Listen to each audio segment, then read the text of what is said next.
Cô nhẹ có sư chỉ tao yo có lời nhẹ cô na. Cô lu có sư chỉ tao yo có lời lu cô na.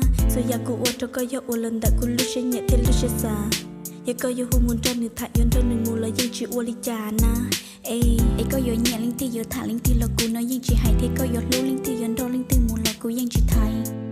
Để xin yon trong ti yon nung tư nữ cho có nhân chọn chọn giặc hay đâu cô mà li tua say. Ê có chỉ son chơi thì chắc có yo chú tao tha cú.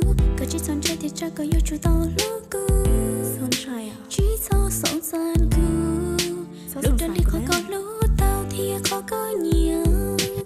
Chỉ cô nói yo tu thi o em mà li yo tu nhỏ to em mà li yo tu ba so thêm mà li yo tu ba kho.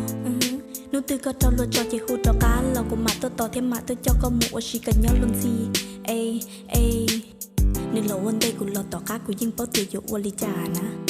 Ê chỉ sót xa của yo chỉ mũ có con nó làm khán thế yo chỉ qua cho con cái lú phẳng. Cùng mặt đi nhau trên đây thì khỏe là vàng chỉ qua cho con nó chạy thọ làm màn na.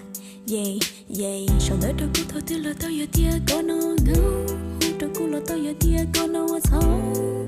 Giờ theo nữ chỉ ra gì, nếu anh chỉ muốn được gì, em muốn được con nó nhỏ trong tương đi.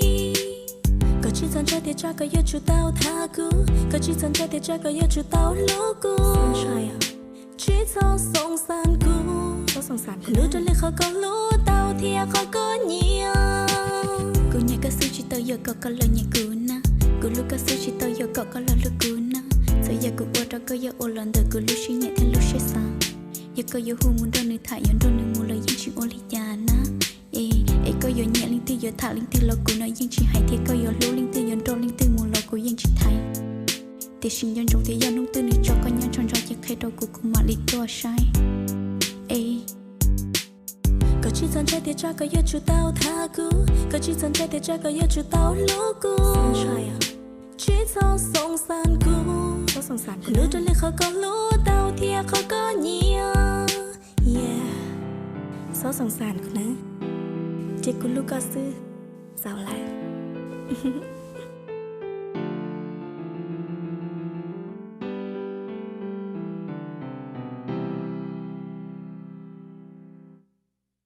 Sau đó đâu cũng thôi thì là tao yo tia con nó ngâu. Đâu cũng là tao yo tia con nó xấu. Giờ theo nữ chỉ ra gì, nếu anh chỉ muốn được gì, em muốn được con nó nhỏ trong tương đi. Có chỉ dần trái thì chắc có yêu chú tao tha cú, có chỉ dần trái thì chắc có yêu chú tao lố cú. Chỉ sao song san cú, nữ trên lên khó có lú tao thì khó có nhiều.